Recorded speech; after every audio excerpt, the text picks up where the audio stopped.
Je m'appelle Isabelle Monte. J'ai 36 ans et j'ai recousu des inconnus à 3 heures du matin sans que mes mains tremblent jamais. 1 an après mon divorce.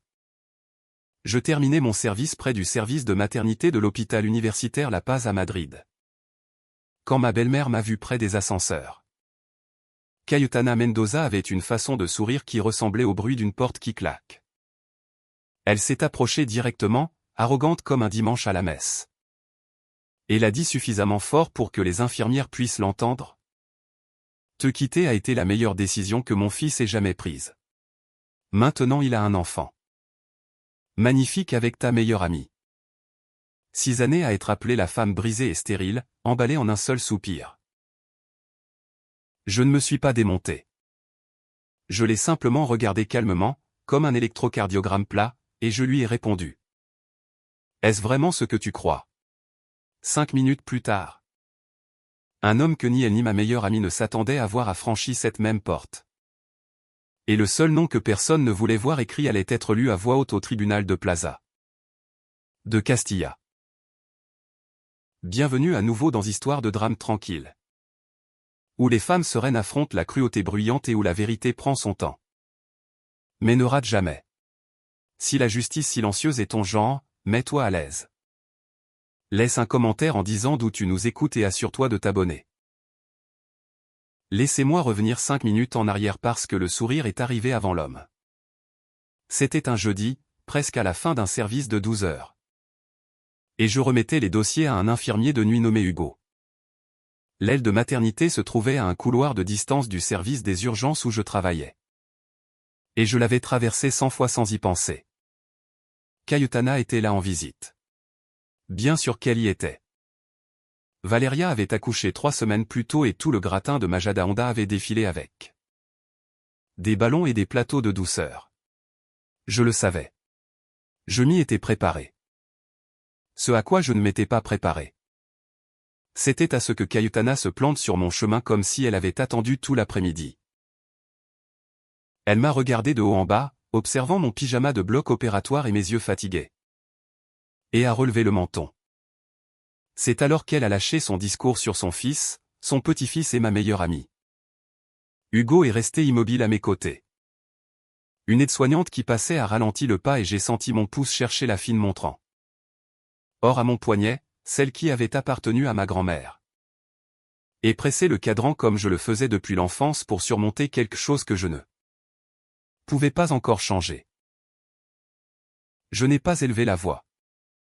J'avais appris il y a longtemps que la personne la plus bruyante dans une pièce est rarement celle qui détient la vérité. Est-ce vraiment ce que tu crois, lui ai-je demandé à nouveau, plus doucement cette fois. Cayetana a cligné des yeux, déconcertée par mon calme. Elle avait espéré des larmes, de la rage ou au moins un frémissement. Elle n'a rien obtenu de tout cela et, quelque part dans ce couloir. Des portes automatiques se sont ouvertes avec un sifflement. Même si je ne me suis pas encore retourné pour regarder. Je ne savais pas qui arrivait, mais je savais ce que j'avais déjà mis en marche. Voici ce que vous devez savoir sur moi avant que le reste ait un sens. J'ai grandi dans un village agricole de la province des Ávila. Le genre d'endroit où les affaires de chacun sont l'évangile de tous. Ma mère faisait le ménage dans des maisons. Mon père conduisait un camion d'aliments pour bétail jusqu'à ce que son dos lâche. J'ai eu 2 emplois pendant mes études à l'université Complutense et 2 autres pendant mes études de médecine, et j'ai appris à garder la tête baissée et à laisser mon travail parler pour moi. C'était toute ma philosophie pendant la plus grande partie de ma vie. Fais un bon travail en silence et la vérité s'ordonnera d'elle-même. Les gens verront qui tu es vraiment. Je croyais en cela de la même façon que certains croient en la chance. Cela m'a rendu bonne en salle de traumatologie, où tu n'as pas le temps de paniquer ni de donner des explications. Tu répares simplement ce que tu as devant toi et tu passes au suivant. L'odeur de l'endroit, cet arôme de coton propre et d'antiseptique qui colle à tout dans un hôpital, me calmait dès que j'entrais. Cela signifiait que j'étais dans un endroit où j'étais bonne. Un endroit où personne ne m'avait jamais appelé brisé. Je pouvais diriger une réanimation, remettre une épaule. Calmer un enfant effrayé pendant que je lui faisais des points. Tout cela sans que mon pouce accélère. Mais ce même instinct, celui qui me rendait stable sous pression, avait un côté sombre. Je portais les choses seul, je ne demandais pas d'aide. Et quand les gens ont commencé à raconter une histoire sur moi qui n'était pas vraie, j'ai fait le pire qu'une femme silencieuse puisse faire. J'ai fait confiance au fait que rester silencieuse suffirait. L'hôpital était le seul endroit qui me restait où personne n'osait m'appeler vide. À cette époque, le reste de ma vie était une histoire différente. J'ai épousé Alejandro Mendoza quand j'avais 28 ans. Il était charmant d'une manière qui faisait que les inconnus se sentaient choisis. Il se souvenait des noms. Il serrait la main comme s'il le ressentait vraiment. La moitié de Madrid aurait mis sa main au feu pour lui et, pendant les premières années, je l'aurais fait aussi. Nous voulions des enfants. Nous avons essayé longtemps et rien ne venait. Et ce rien ne venait pas s'asseyait dans notre maison du quartier de Chambry comme une troisième personne à table. Après environ 2 ans, j'ai fait ce que ferait n'importe quel médecin. J'ai suggéré que nous fassions tous les deux des examens. De simples analyses de sang, une étude basique. Le genre de choses que je demandais pour mes patients tout le temps. Alejandro a refusé. Au début il a ri, puis il s'est mis sur la défensive. Il a dit que les hommes de la famille Mendoza n'avaient pas ce genre de problème. Il l'a enveloppé dans un petit discours sur la foi. Sur le fait que nous devions le laisser entre les mains de Dieu. J'ai insisté une fois, j'ai insisté 2 fois et puis j'ai laissé tomber. Parce que tu ne peux pas traîner un homme adulte dans une clinique. Et parce que je croyais encore que le silence était une forme de patience. Je suis allé faire les examens seul. Mes résultats étaient complètement normaux. Je me souviens d'être assise dans ma voiture sur le parking de la clinique. Lisant le rapport imprimé, soulagée et confuse en même temps. Si ce n'était pas moi, alors qu'est-ce que c'était? Je n'avais pas de réponse. Je ne pouvais pas forcer une réponse. Et plus le temps passait sans elle, plus il devenait facile pour les gens autour de moi d'inventer la leur. À cette époque, Alejandro avait déjà commencé à dire des choses à voix basse. D'abord à sa mère, que peut-être le problème venait de moi. Que peut-être je ne pouvais tout simplement pas. Je ne savais pas encore à quel point un mensonge silencieux peut voyager loin quand la bonne personne décide de le transporter. Cayetana Mendoza dirigeait le cercle de femmes de sa paroisse dans le quartier de Salamanca. Comme un général dirige une campagne. Elle avait enterré son mari très jeune et avait élevé Alejandro seul. Et à un moment de ces années difficiles, elle avait décidé que son fils était la preuve qu'elle n'avait pas échoué. Il était parfait parce qu'il devait l'être, sinon tout ce sacrifice n'aurait servi à rien. Ainsi, quand Alejandro lui a murmuré que le problème était probablement moi, Cayetana ne l'a pas remis en question une seule seconde. Elle l'a pris et a couru avec. Ça a commencé petit, un soupir de compassion lors d'un dîner de bienfaisance. Une main sur le bras de quelqu'un, une voix basse. Pauvre Alejandro, il voulait tellement avoir des enfants.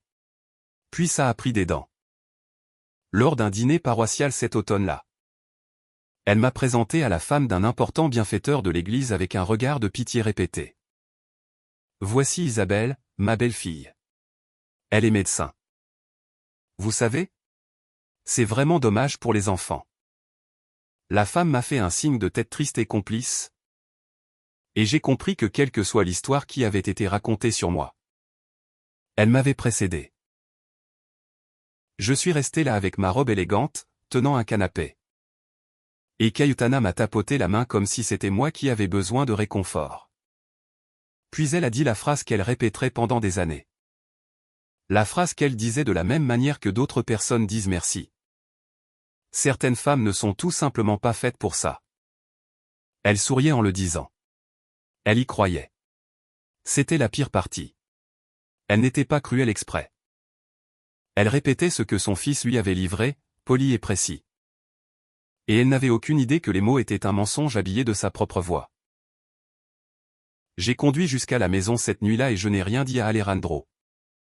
J'aurais dû, mais j'attendais encore que la vérité s'ordonne d'elle-même. Valeria avait été ma meilleure amie depuis que nous avions 15 ans.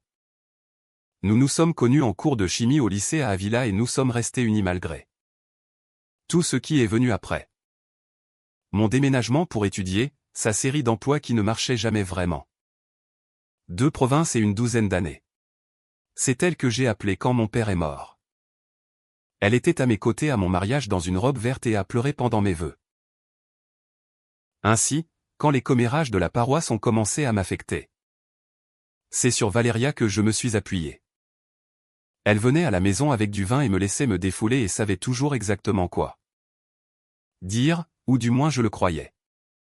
Avec le recul, chaque réconfort qu'elle offrait avait un hameçon. Tu es une professionnelle accomplie. Isabelle. Peut-être que ce n'est pas ton chemin, Alejandro t'adore. Ne laisse pas sa mère te mettre ça dans la tête. Tu n'as pas besoin d'un bébé pour être complète. Des paroles gentilles. Toutes. Mais elles atterrissaient toujours sur le même hématome. Elles me rappelaient toujours ce dont j'étais censé manquer.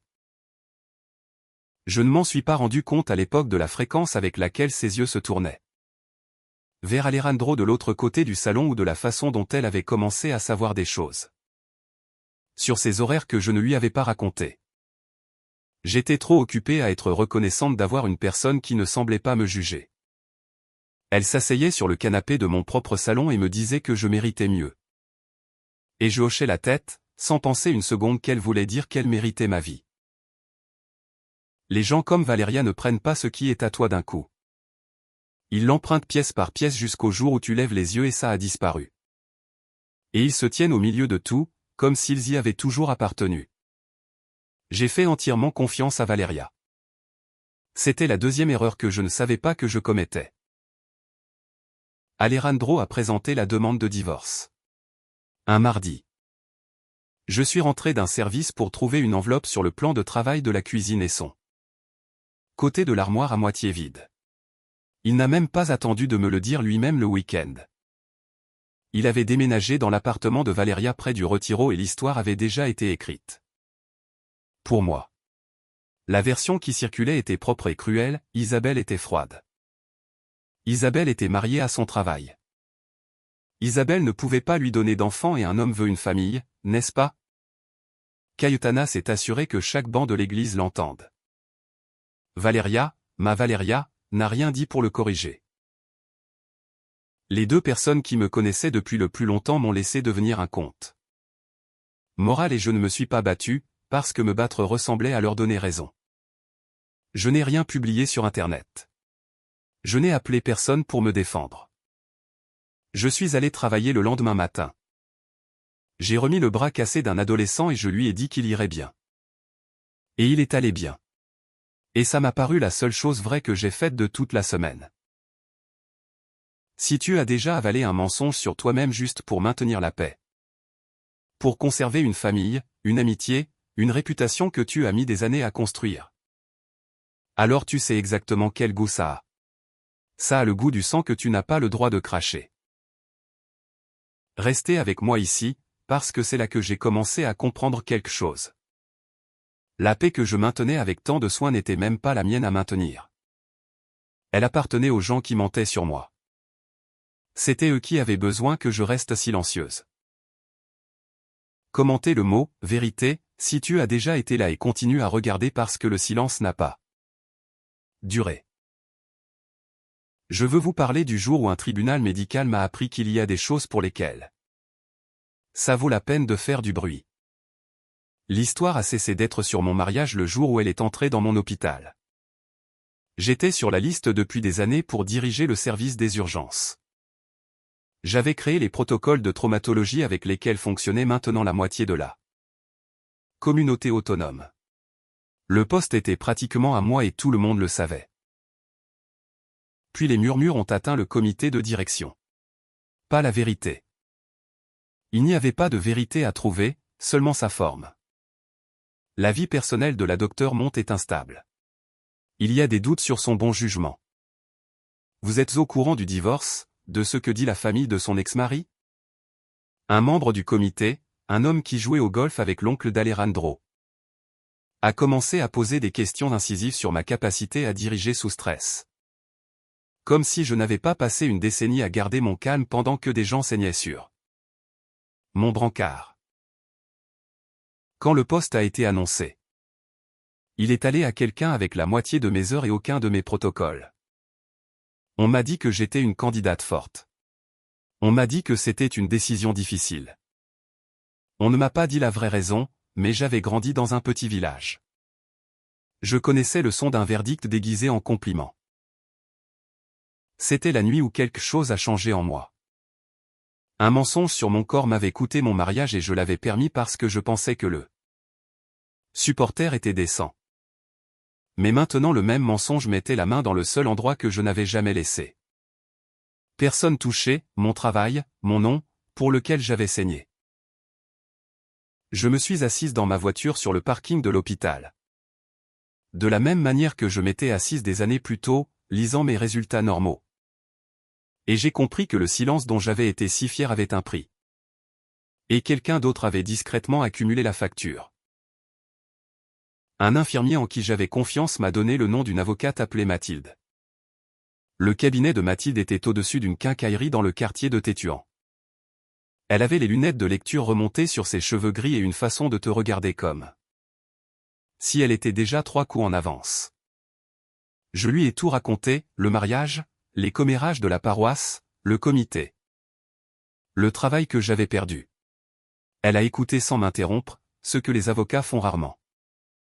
Et quand j'ai terminé, elle a posé son stylo. Ce que tu décris pourrait être un délit contre le droit à l'honneur. Injure et calomnie. A-t-elle dit. Mais je ne vais pas te mentir. C'est difficile. Elle me l'a exposé clairement. Pour gagner, nous devrions prouver 3 choses. Qu'une affirmation fausse et spécifique avait été faite.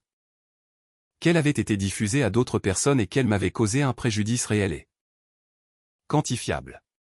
La partie du préjudice, tu l'as, a-t-elle dit. Une promotion perdue est un chiffre. Un salaire est un chiffre. C'est la partie facile. Je suis restée assise là à tourner la montre de ma grand-mère à mon poignet. Et la partie fausse? Mathilde m'a regardé par-dessus ses lunettes. C'est la partie pour laquelle tu dois être prête à te battre en public. Ils diront que l'affirmation est vraie. Ils diront que tu ne pouvais vraiment pas avoir d'enfant. Pour gagner, tu devras être prête à prouver que ce n'était pas toi. J'ai senti un vide dans l'estomac parce que, bien sûr, je ne pouvais pas le prouver. Mes résultats étaient normaux, mais un résultat normal ne dit pas de qui venait la faute du silence. Il dit seulement que ce n'était pas moi. J'ai failli me lever et partir. Tout cela semblait inviter toute la ville à me disséquer. Alors Mathilde a dit la chose dont j'avais besoin d'entendre, le silence n'est pas une vertu. Isabelle? Quand il te coûte ta carrière. Parfois la chose la plus gentille que tu puisses faire pour toi-même est de les obliger à prouver ce qu'ils disent. Je n'ai pas répondu immédiatement, mais je ne suis pas parti non plus. J'ai passé 2 semaines à y réfléchir. Je ne suis pas impulsive. Je prends les décisions de la même manière que je lis un dossier médical. Lentement puis tout d'un coup.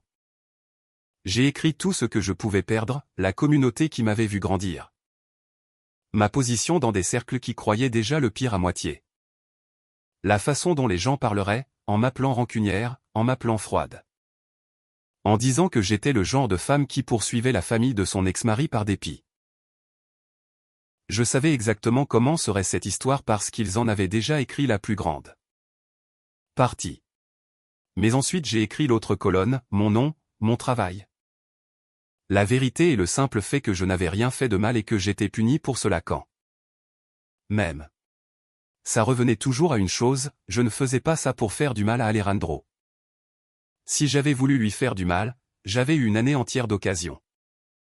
Je le faisais pour qu'un comité médical arrête de croire une histoire qui n'était pas vraie. Pour que la prochaine fois que mon nom surgisse dans une pièce où je n'étais pas, il surgisse propre. C'était la ligne que j'ai tracée et que j'ai tracée exprès. Ce ne serait pas de la vengeance. La vengeance est bruyante, affamée et jamais satisfaite. Ce serait la vérité dite une seule fois dans un endroit où ça comptait. Par quelqu'un qui avait enfin décidé qu'il en avait fini de porter un mensonge qui appartenait à d'autres personnes. J'ai appelé Mathilde un lundi matin avant mon service. Je lui ai dit que je continuais. Bien, a-t-elle dit. Alors faisons en sorte qu'il le dise sous serment. J'ai raccroché. Je suis entré en salle de traumatologie et j'ai eu la journée la plus ferme que j'avais eue en un an.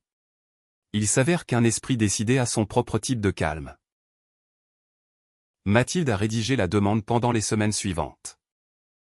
Elle nommait les déclarations spécifiques, les dates, les témoins qui les avaient entendues. Elle exposait la promotion perdue, la différence salariale. Le préjudice documenté à ma réputation professionnelle. Le lire était étrange. Toute mon humiliation silencieuse, organisée et numérotée. Transformée en quelque chose qui avait du poids. Quand elle a été présentée aux tribunaux, la nouvelle s'est propagée dans Madrid plus vite que n'importe quelle ambulance dans laquelle j'étais monté. Isabelle Monte a poursuivi les Mendoza.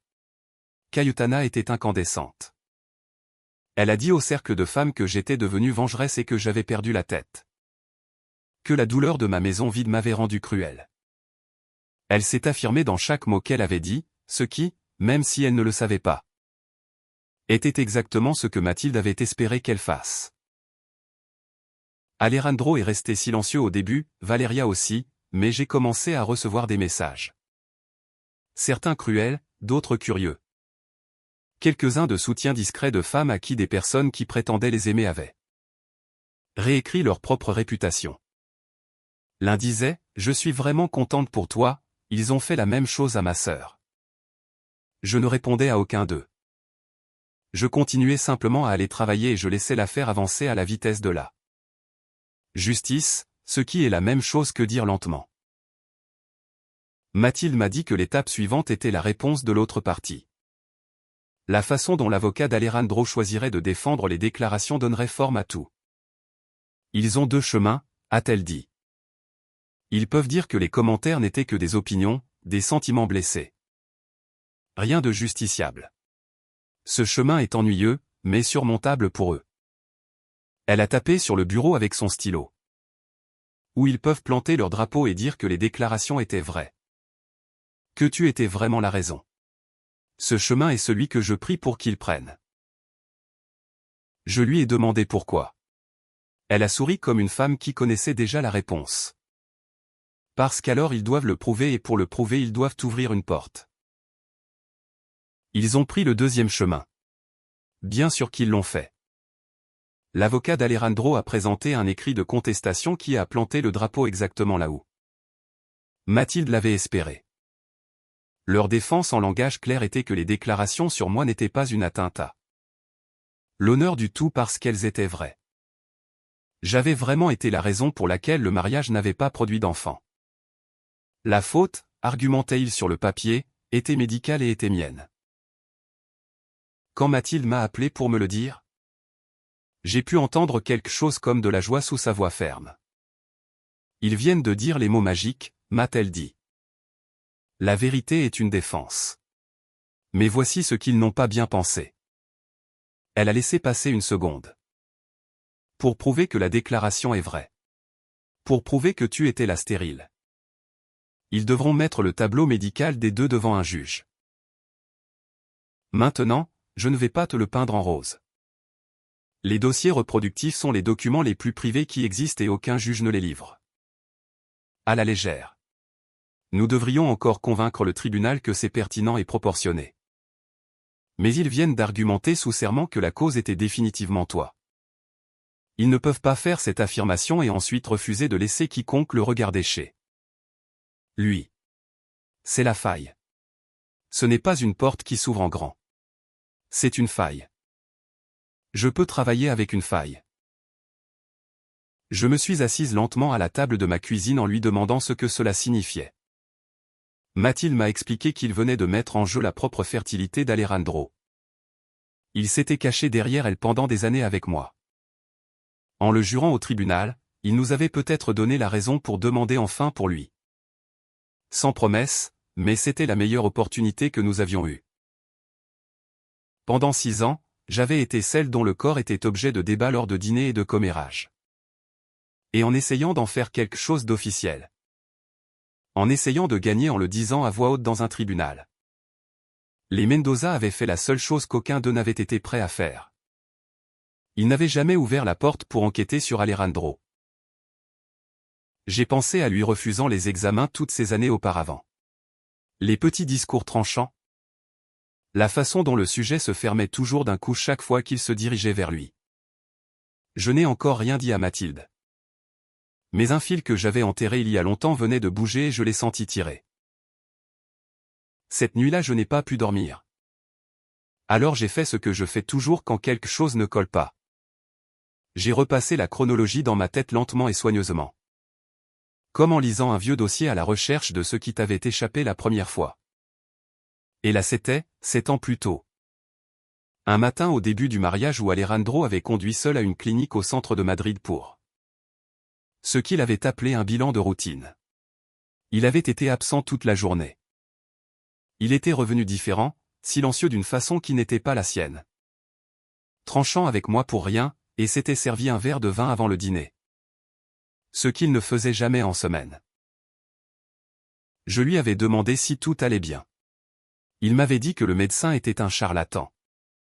Que tout le voyage avait été une perte de temps et avait changé de sujet avec une telle brusquerie. Que ça avait laissé une marque. Et voici la partie qui me gardait les yeux au plafond, après ce jour. Il n'a plus jamais mentionné l'idée de faire des examens, pas une seule fois. Avant d'aller au centre, au moins il avait fait semblant de prendre la question au sérieux. Après cela, le sujet s'était simplement fermé et quelque part dans cette même période de semaine avait commencé les premiers murmures sur moi. À l'époque je l'avais classé comme un homme de mauvaise humeur à cause d'un après-midi perdu. Je ne l'avais pas relié à quoi que ce soit parce que je ne cherchais pas un mensonge. On n'audite pas les personnes qu'on aime. Mais maintenant, avec les mots de Mathilde résonnant dans mes oreilles. Ce jour silencieux à Madrid semblait moins un voyage perdu et plus le moment où quelque chose avait été décidé. Je n'avais pas de preuves. Je veux être clair là-dessus. J'avais un souvenir et un mauvais pressentiment, qui ne sont rien dans un tribunal. Mais c'était suffisant pour dire à Mathilde vers où pointer. Et le lendemain matin, c'est exactement ce que j'ai fait. Mathilde a écouté mon histoire sur le voyage à la clinique sans rien noter. Ce que j'avais appris à reconnaître comme une grande attention. Quand j'ai terminé, elle est restée silencieuse un moment. Par soi-même ce n'est rien, a-t-elle dit. Un souvenir d'une mauvaise humeur, mais c'est une raison pour poser la bonne question. Elle m'a expliqué ce qui venait ensuite. Parce que l'autre partie avait mis ma fertilité en question et parce qu'ils avaient argumenté que la cause était définitivement moi et non lui. Mathilde pouvait demander au tribunal d'obliger à présenter les dossiers médicaux pertinents du propre Alejandro. S'il veut affirmer que c'était toi, a-t-elle dit. La loi me permet de demander de vérifier si c'était lui. C'est comme ça que ça fonctionne. Tu ne peux pas ouvrir une porte à moitié. Elle a présenté la demande la semaine suivante. L'avocat d'Alejandro s'y est opposé avec force et j'ai alors compris que j'avais touché quelque chose de réel parce que personne ne lutte aussi dur pour rien. Ils ont argumenté la vie privée, l'irrélevance, tout ce qui pouvait garder ce seul dossier fermé. Une audience a été programmée et j'ai dû vivre avec l'incertitude. Ce qui pour une personne comme moi est une torture très particulière. Je suis habitué à demander un examen et à obtenir une réponse. C'était différent. C'était demander la permission à un juge même pour regarder. Je suis retourné à mes services, j'ai soigné des os. J'ai lu des radiographies et j'ai essayé de ne pas penser à un dossier que je n'avais jamais vu. Conservé dans les archives de quelques cliniques de Madrid qui pourraient tout dire ou ne rien dire. Mathilde m'a dit d'être patiente. Elle m'a expliqué que les tribunaux se déplacent lentement exprès. Que ça donne le temps à la vérité de cesser de faire peur. Je n'avais pas peur de la vérité. Je n'avais jamais eu peur de la vérité. J'avais peur qu'il trouve le moyen de m'en écarter. Avant que la juge ne statue sur la demande, Mathilde avait besoin que je signe une ratification. Une version sous serment de tout, chaque déclaration, chaque date. Chaque témoin attesté sous peine de parjure. Elle l'a posé sur le bureau entre nous. Une liasse épaisse avec de petits onglets colorés marquant chaque endroit où allait ma signature. Lis tout, m'a-t-elle indiqué. Puis signe seulement ce que tu sais être vrai. Je l'ai donc lu. Chaque ligne. Le dîner de bienfaisance, la femme du curé. Les mots exacts que Cayetana avait dit au dîner de la confrérie. Ceux sur le fait que certaines femmes ne servent tout simplement pas pour ça. La réunion du comité de direction, le salaire que j'avais perdu. Lire mes propres années de silence disposées en paragraphes numérotés m'a fait quelque chose. Ça a rendu le mensonge aussi fragile qu'il l'était vraiment. J'ai pris le stylo qu'elle m'a offert et je me suis concentré sur l'odeur de la pièce. Pas l'antiseptique propre de mon hôpital, mon ancien refuge, mais du papier. De l'encre et de la poussière de la quincaillerie en bas. Pendant des années cette odeur d'hôpital avait signifié la sécurité. Le seul endroit où personne ne m'appelait vide. Maintenant j'étais ici, dans un endroit complètement différent. Un endroit où j'avais dû sortir à découvert pour arriver, et je ne me cachais plus. J'ai pressé le stylo contre la ligne. La fine montre en or a glissé froidement contre mon poignet pendant que j'écrivais. Et j'ai pensé à ma grand-mère, qui disait que la patience n'est pas attendre. C'est savoir reconnaître le moment adéquat quand il arrive. C'était le moment. Ma signature est restée propre et précise, la plus ferme que j'avais signée en un an. Quand j'ai levé le stylo, c'était fait. La demande était ratifiée. La machine était en marche. Quoi qu'il y ait dans ce dossier à Madrid. Le mécanisme pour le trouver était maintenant en fonctionnement et c'était moi qui l'avais mis en marche. Mathilde a ramassé les feuilles et les a alignées sur le bureau, annonçant qu'il était maintenant temps d'attendre la juge. J'ai hoché la tête. Pour la première fois l'attente ne ressemblait pas à de l'impuissance. Elle ressemblait à une mèche allumée. La résolution est arrivée un après-midi gris au milieu d'un service calme. Mathilde a appelé et je me suis glissé dans le local des fournitures pour répondre. Entouré de gaz et de sérum physiologique, le cœur faisant ce qu'il ne faisait jamais au travail. La juge l'a accordé, a-t-elle dit. Elle m'a guidé soigneusement de la manière dont elle me guidait à travers tout. Parce que la défense avait affirmé positivement que l'infertilité était mienne. Le tribunal a déterminé que les dossiers de fertilité pertinents du propre Alejandro étaient devenus, dans les mots de la juge, présumément sujets à découverte de preuves. Pas automatique, pas une voie libre. Les dossiers seraient présentés sous secret de l'instruction. Examinés d'abord par les avocats et le tribunal. Utilisés seulement dans la mesure où l'affaire l'exigerait. Ce n'est pas une garantie de quoi que ce soit, a dit Mathilde, toujours prudente. Nous ne savons pas ce qu'il y a dans le dossier. Peut-être rien. Mais ils ne peuvent plus le garder fermé. Je suis resté dans cette pièce et j'ai laissé échapper un souffle que je sentais porter depuis 7 ans. De l'autre côté de la ville, j'ai appris plus tard. La nouvelle est arrivée de façon très différente. L'avocat d'Alejandro a soi-disant demandé une réunion privée ce même jour. Cayetana a appelé 2 fois le cabinet de Mathilde et on lui a poliment dit que l'avocate ne pouvait pas lui parler. Et pour la première fois. Les personnes qui avaient passé des années à décider ce qui était vrai sur mon corps ont un peu pâli.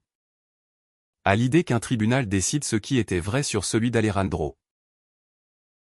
Je ne l'ai pas célébré. Je veux que vous compreniez cela. Je n'ai envoyé de message à personne. Je ne me suis pas souri dans le miroir. J'ai terminé mon service. J'ai noté l'évolution de mes patients et j'ai conduit jusqu'à mon appartement seul. Mais cette nuit-là j'ai dormi d'une traite pour la première fois en des mois parce que je savais que le dossier arrivait et que je savais que les dossiers, contrairement aux personnes, ne savent pas mentir. Le premier signe que quelque chose n'allait pas de leur côté n'est pas venu d'Alejandro ni de Cayetana, il est venu de Valeria. Elle m'a envoyé un message texto de nulle part après un an de silence, s'il te plaît.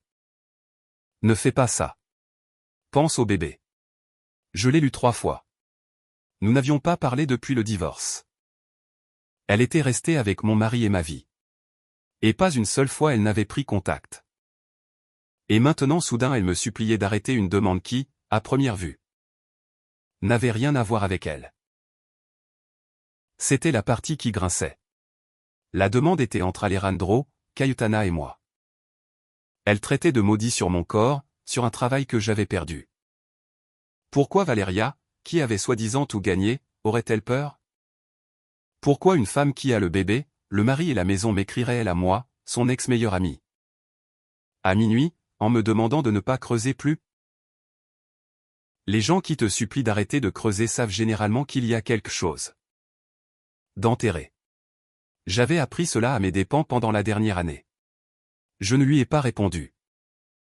Je suis simplement resté avec le doute, le tournant, sentant la forme de quelque chose que je ne pouvais pas encore voir. Voici ce que j'avais déduit à ce moment-là. Et ce que je veux que vous entendiez si vous avez déjà été la personne tranquille au milieu d'une tempête. Les personnes qui ont le plus peur de la vérité sont rarement celles sur lesquelles elle est censée atterrir.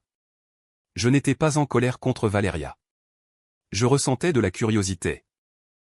Une curiosité qui me pénétrait jusqu'aux os et me gardait totalement éveillé. Si une femme tranquille trouvant sa détermination est ton genre d'histoire, abonne-toi pour que la partie suivante te trouve et dis-moi en commentaire où tu t'aurais arrêté. Parce que j'ai été sur le point de le faire 2 fois. Mais le message de Valeria ne m'a pas donné envie d'arrêter, il m'a donné envie de continuer. Une personne effrayée venait de me dire sans le vouloir qu'il y avait plus de choses enterrées que je ne le savais.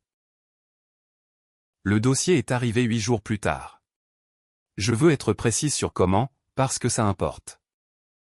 Je ne l'ai pas vu en premier. Je ne pouvais pas et je ne l'aurais pas fait.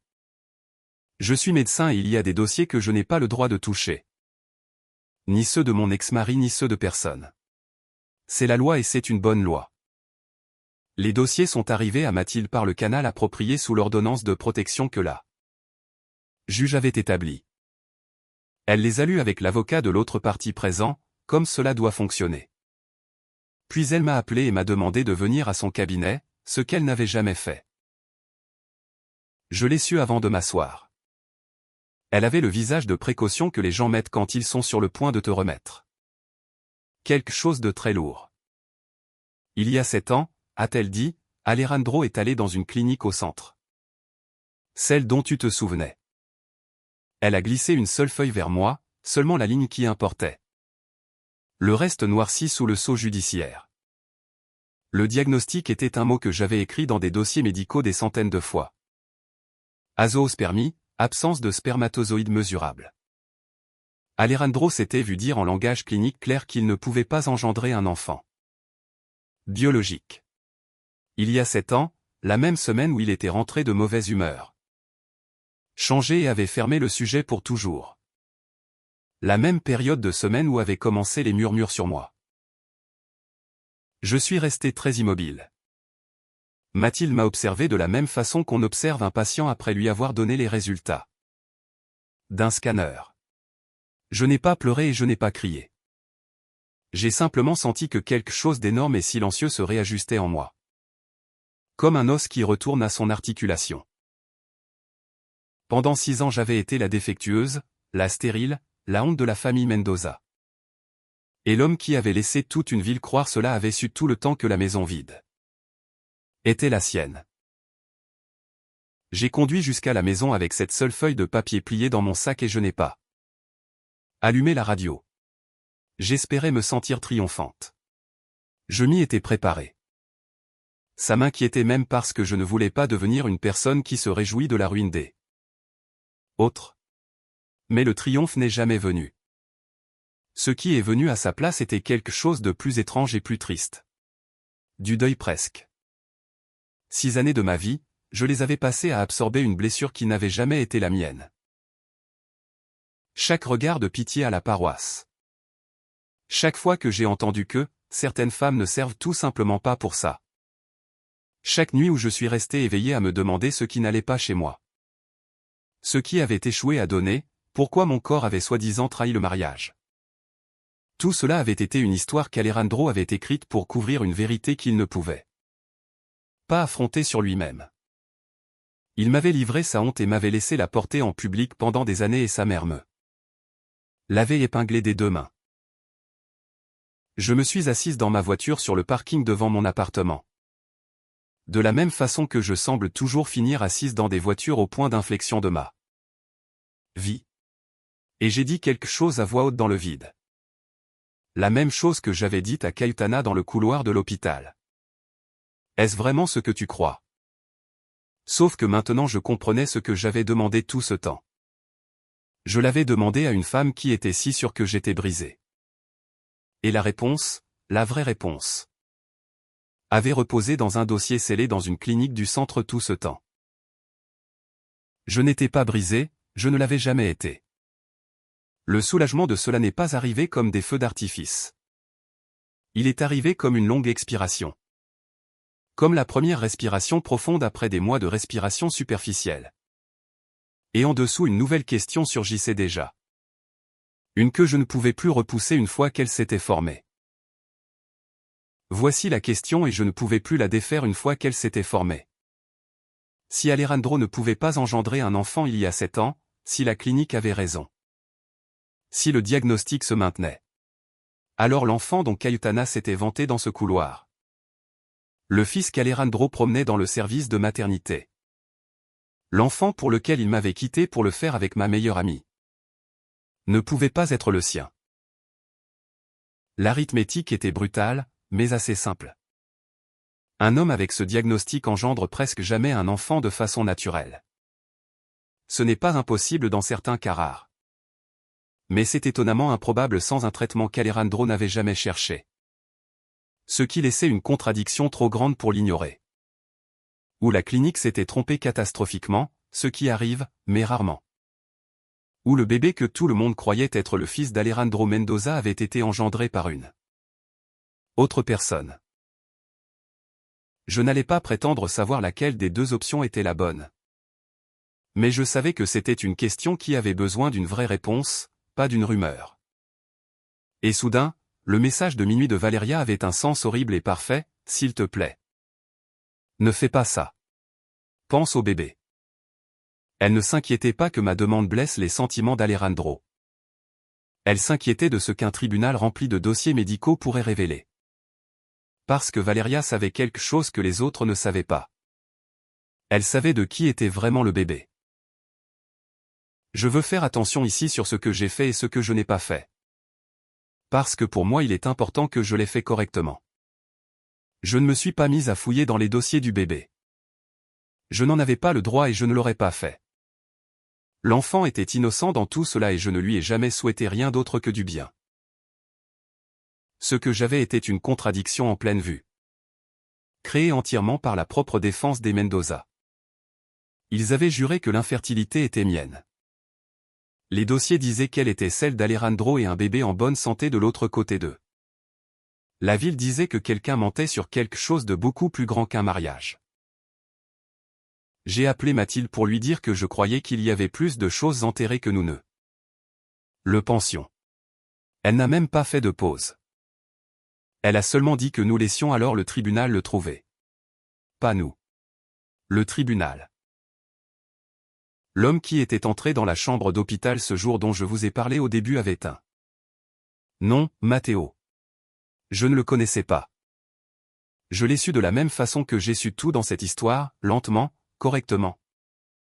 Par les canaux qui ne mentent pas. Il s'est avéré que pendant les mois où Valeria et Alejandro se mettaient ensemble. Pendant qu'Alejandro disait encore au monde que sa femme était la défectueuse. Valeria avait aussi été impliquée avec une autre personne, Matteo. Un homme discret selon tous les indices. À qui on avait fait croire que la relation était plus que ce qu'elle était. Quand elle a choisi Alejandro, Valeria avait complètement coupé avec Matteo. Elle avait bloqué son numéro. Elle ne lui avait jamais dit qu'elle attendait un enfant. Elle n'avait jamais dit un mot sur une date d'accouchement ou un hôpital. Elle avait parié qu'il disparaîtrait simplement, qu'il ne ferait jamais le lien. Mais les dates ne collaient pas et il avait continué à poser des questions discrètes aux quelques personnes qu'ils connaissaient tous les deux. Ce même matin, l'un d'eux avait laissé échapper l'hôpital et la date. Alors il est allé voir l'enfant qu'il soupçonnait être le sien. Et au moment où il a franchi cette porte, la seule personne qu'elle était si sûre qu'il ne trouverait jamais. Le visage de Valeria a perdu toute couleur. C'est l'image que je veux que vous gardiez. Cayetana, arrogante près des ascenseurs. Sûre que la vie parfaite de son fils avait prouvé que je ne valais rien. Et 5 pas derrière elle, entrant dans la chambre de maternité. La preuve vivante que la vie parfaite était construite sur le même type de mensonge sous lequel il m'avait enterré pendant des années. Je n'ai pas orchestré ce moment, je ne l'ai même pas compris quand il s'est produit. J'ai simplement souri à Cayetana et je lui ai demandé si c'était vraiment ce qu'elle croyait.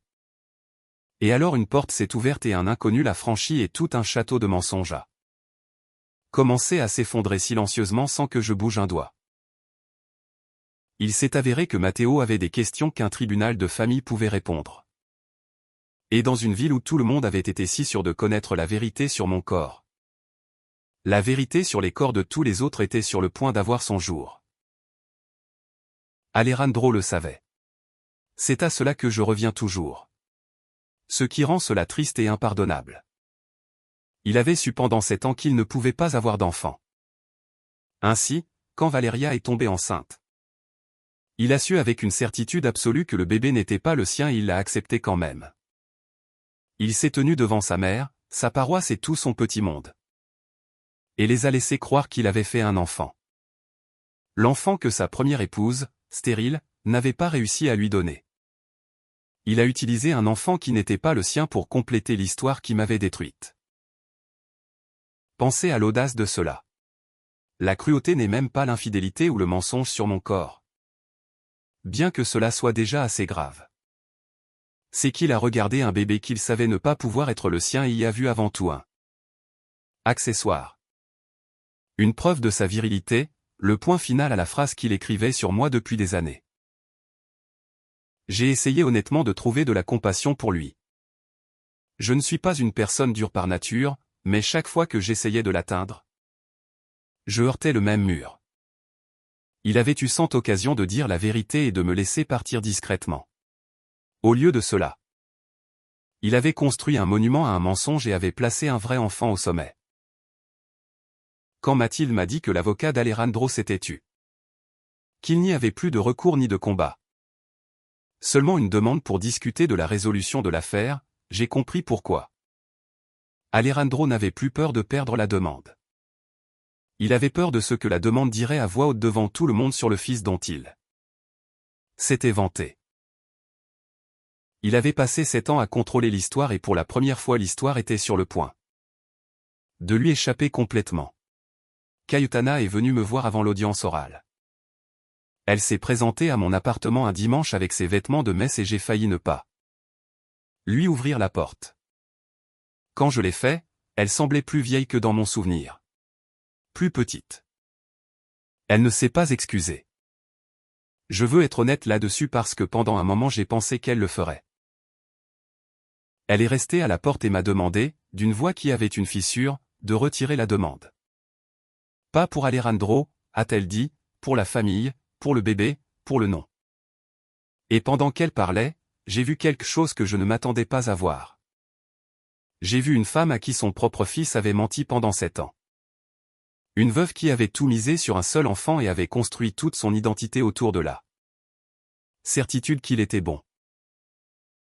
Elle n'avait pas diffusé ces paroles cruelles parce qu'elle était méchante. Elle les avait diffusées parce qu'Alejandro les lui avait livrées polies et précises. Et elle l'avait aimé trop pour jamais douter de lui. Pendant une seconde, debout à ma propre porte, j'ai ressenti de la peine pour elle. Elle était humaine.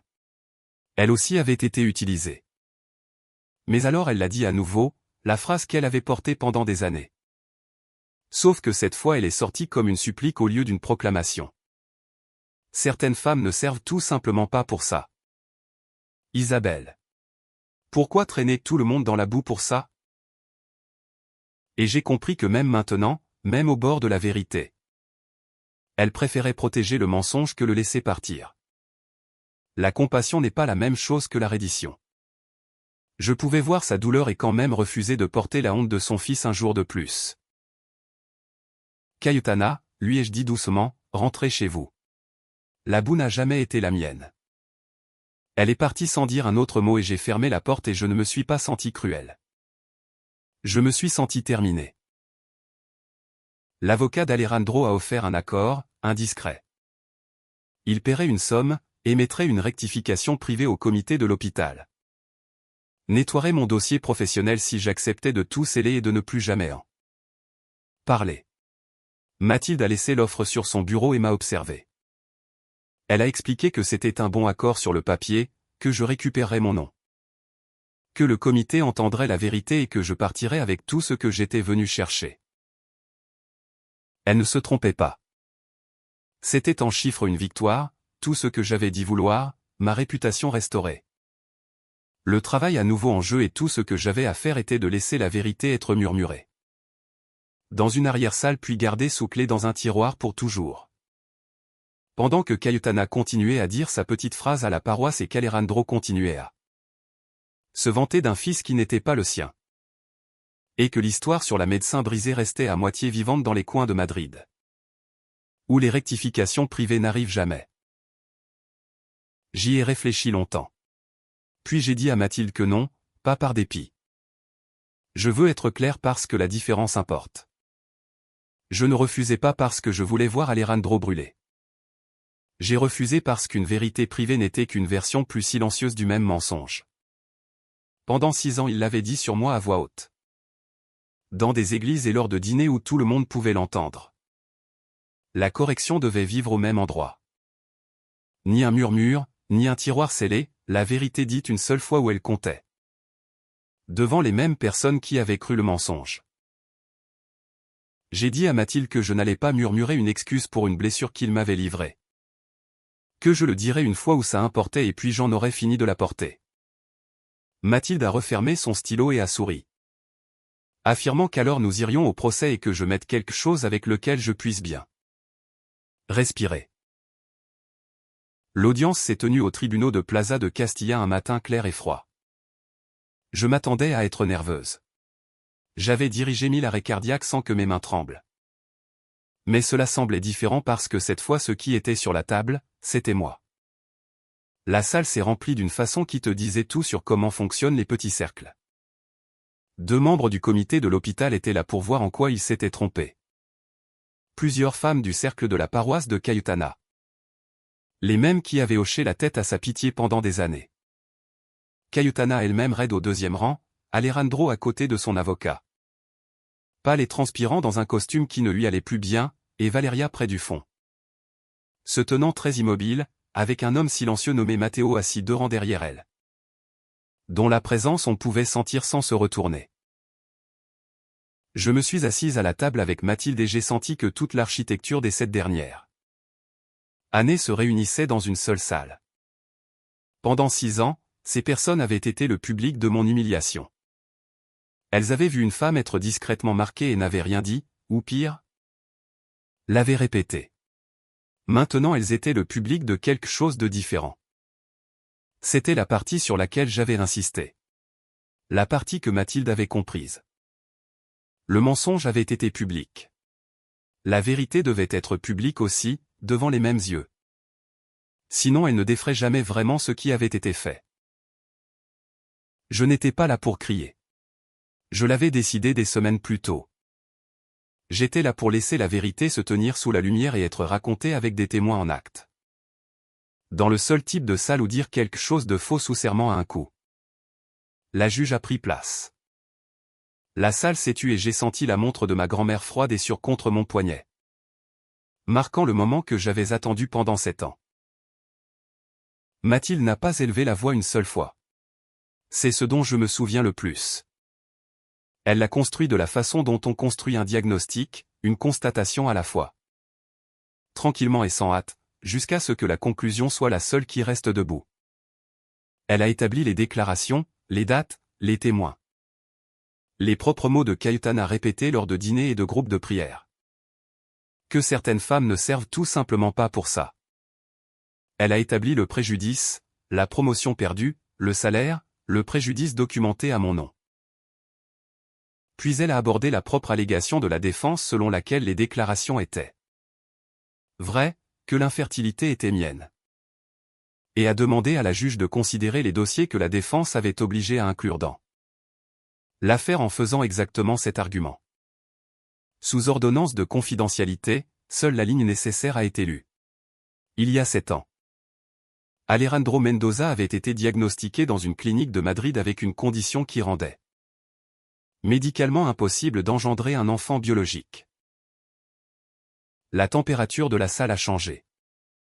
J'ai vu les femmes de la paroisse se tourner pour regarder Cayetana, qui était devenue blanche comme du papier. Alors Mathilde, avec une extrême délicatesse, a mis sur la table la contradiction. La même que les Mendoza avaient construite de leurs propres mains. La défense avait juré que le mariage vide était ma faute. Le rapport médical disait que c'était celle d'Alejandro et il y avait, selon la version bruyante de la famille, un enfant. Elle a signalé que la question de la paternité de cet enfant était devenue pertinente dans les affaires de pension alimentaire et de garde qui étaient maintenant devant un tribunal de famille. Connexe et que les tests génétiques dans cette procédure n'avaient pas soutenu la paternité biologique d'Alejandro. Elle l'a dit avec clarté, sans drame, comme quelqu'un qui lit la valeur d'une analyse de sang. Et c'est alors qu'Alejandro s'est levé. Sa voix s'est brisée à travers la salle en disant que ça ne pouvait pas se faire. Qu'il ne pouvait pas faire ça. La juge lui a ordonné de s'asseoir. Cayetana était aussi debout maintenant, disant mon nom comme une accusation. Disant que ça ne pouvait pas être vrai, que j'avais tout déformé, les deux bruyants et s'effondrant. Pendant que je restais parfaitement immobile à la table et ne disais absolument rien. Cayetana s'est alors tournée vers moi. De la même façon que les personnes qui se noient s'accrochent à ce qu'elles ont de plus proche. Sa contenance avait disparu. Sa certitude de haute société s'est fendue en deux et des décombres sont sorties les seules paroles qui lui restaient. Certaines femmes ne servent tout simplement pas pour ça, a-t-elle crié en pointant un doigt tremblant de l'autre côté de la salle. Certaines femmes ne servent tout simplement pas, elle n'a même pas pu le terminer une seconde. Foi. Et je me suis levé lentement parce que j'avais attendu 7 ans et je n'allais pas précipiter cela. Je n'ai pas crié. J'ai gardé ma voix plate et claire. La voix que j'utilise quand je dois dire à une famille quelque chose de vrai et de dur. Le genre de voix qui est plus tranquille que ce que la salle peut supporter. Tu as raison, Cayetana, ai-je dit. Toute la salle du tribunal s'est tue. Tu as entièrement raison. Une personne dans ce mariage n'a jamais servi à avoir des enfants. J'ai laissé cela reposer. J'ai regardé Alejandro, puis de retour vers sa mère. Le dossier n'avait eu son nom qu'une seule fois. Quelque part au fond de mon esprit sonnait un hymne. Celui de mon mariage, celui que Cayetana avait choisi. Celui qui avait flotté dans cette église le jour où je m'étais marié avec tout cela. Avait signifié une chose. Alors, il signifiait exactement le contraire. Maintenant, la main de Cayetana est tombée. Alejandro avait le visage entre les mains et les femmes du cercle de l'église. Celles qui avaient hoché la tête à ma ruine pendant des années. Sont restées assises là pendant que la vérité se posait enfin sur elles. Réorganisant tout ce qu'elles croyaient savoir. Je n'étais pas mal faite, je ne l'avais jamais été. L'homme qui avait laissé toute la ville croire le contraire était assis à 2 mètres de distance. En train de s'effondrer, pendant que la femme sereine, qu'il avait appelée brisée, se tenait ferme sur ses propres pieds. Je l'avais dit une fois à voix haute où ça importait et enfin je le laissais partir. Ce qui a suivi n'était pas dramatique de la manière que vous pourriez imaginer. Il n'y a pas eu de cris, personne n'a été traîné dehors. C'était plus silencieux que cela et d'une certaine façon pire pour les Mendoza.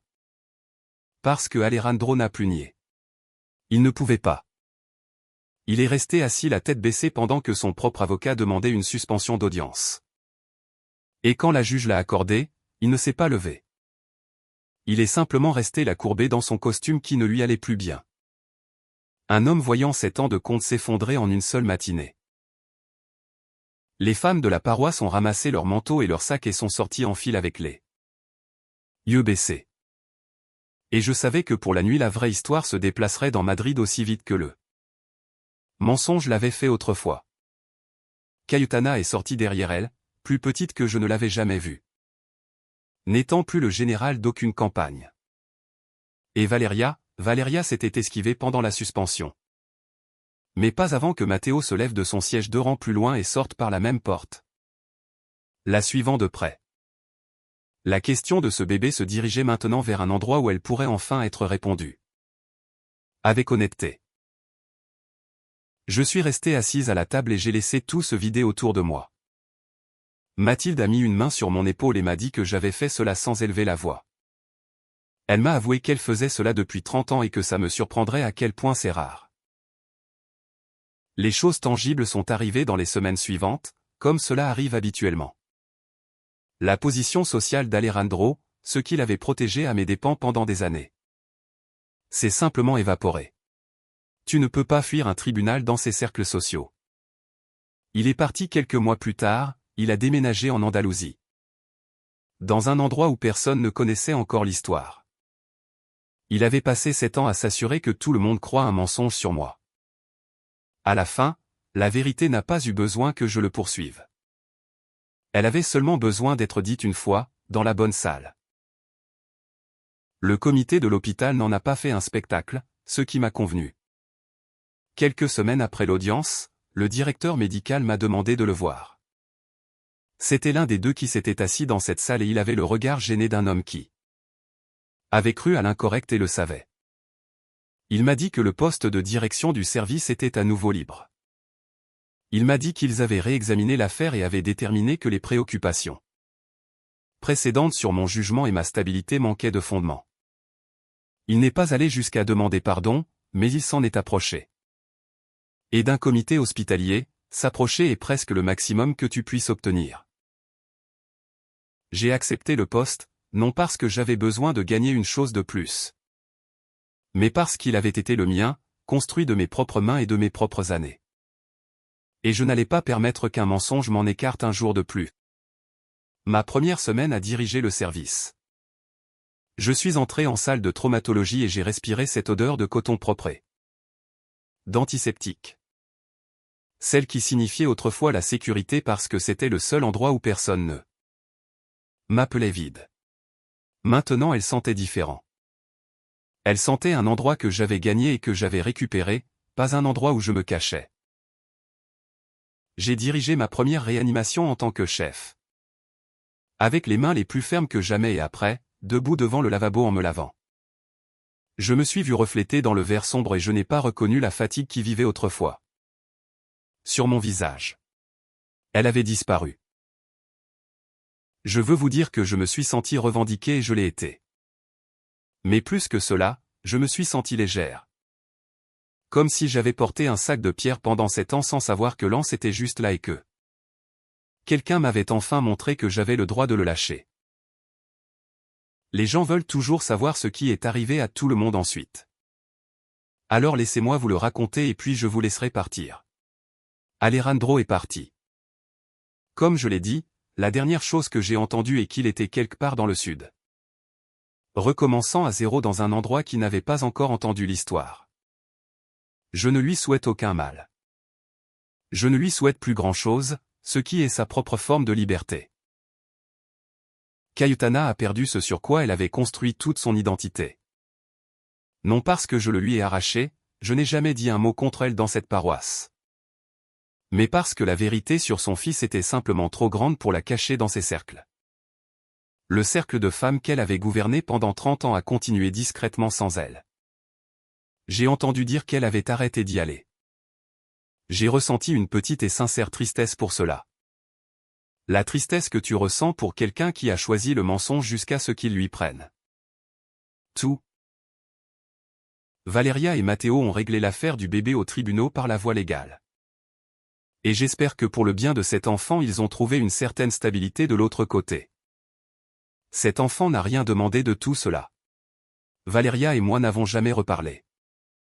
Certaines amitiés ne se brisent pas. Il s'avère simplement qu'elles n'ont jamais été ce que tu pensais et tu les mets de côté avec le reste. Quant à moi, j'ai gardé le travail, j'ai gardé l'appartement, j'ai gardé la montre à mon poignet. Je n'ai rien présenté d'autre.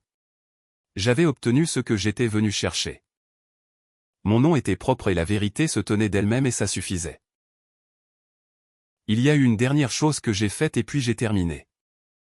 J'ai écrit une note brève à Cayetana. Pas une longue, pas une pleine de rage. J'avais pensé à elle debout à ma porte avec ses vêtements d'église. Une femme à qui son propre fils avait menti et qui avait quand même choisi le mensonge. Et je me suis rendu compte que je ne voulais pas emporter de rage envers elle pour le reste de ma vie. La rage n'est qu'un sac de pierres supplémentaires. Alors je l'ai gardé simple. Je ne porterai plus le mensonge de ton fils. Tu ne devrais pas non plus. C'était tout. Je n'attendais pas de réponse et je n'en ai pas reçu. Mais l'écrire a fermé quelque chose. Ce soir-là j'ai enlevé la montre de ma grand-mère de mon poignet et je l'ai tenue pendant 1 minute. En pensant à ce qu'elle disait. Que la patience n'est pas attendre, c'est savoir reconnaître le moment adéquat quand il arrive. J'avais attendu 7 ans pour le moment adéquat. Il était arrivé et j'avais été à la hauteur. Et maintenant le temps que cette montre avait compté n'était plus un prêt contre un règlement de compte futur, il était simplement le mien. Tout le reste tranquille de ma vie, enfin complètement mien. Si tu retiens une chose de mon histoire, que ce soit ceci. La vérité ne crie pas et ne poursuit personne, elle attend simplement. Patiente comme une montre jusqu'au jour où quelqu'un cesse enfin d'avoir peur et pose la bonne question à voix haute. C'est mon histoire. 6 années d'une réputation qui n'a jamais été la mienne et une question silencieuse qui a tout fait s'effondrer. Si on t'a déjà dit que c'était toi qui étais brisé. Que ceci soit ton signal pour arrêter de le porter. Dis ta vérité où ça compte et puis laisse-la partir. Si cela t'a touché, partage-le avec quelqu'un qui a besoin de l'entendre ce soir. Laisse un commentaire, abonne-toi et on se voit dans le prochain.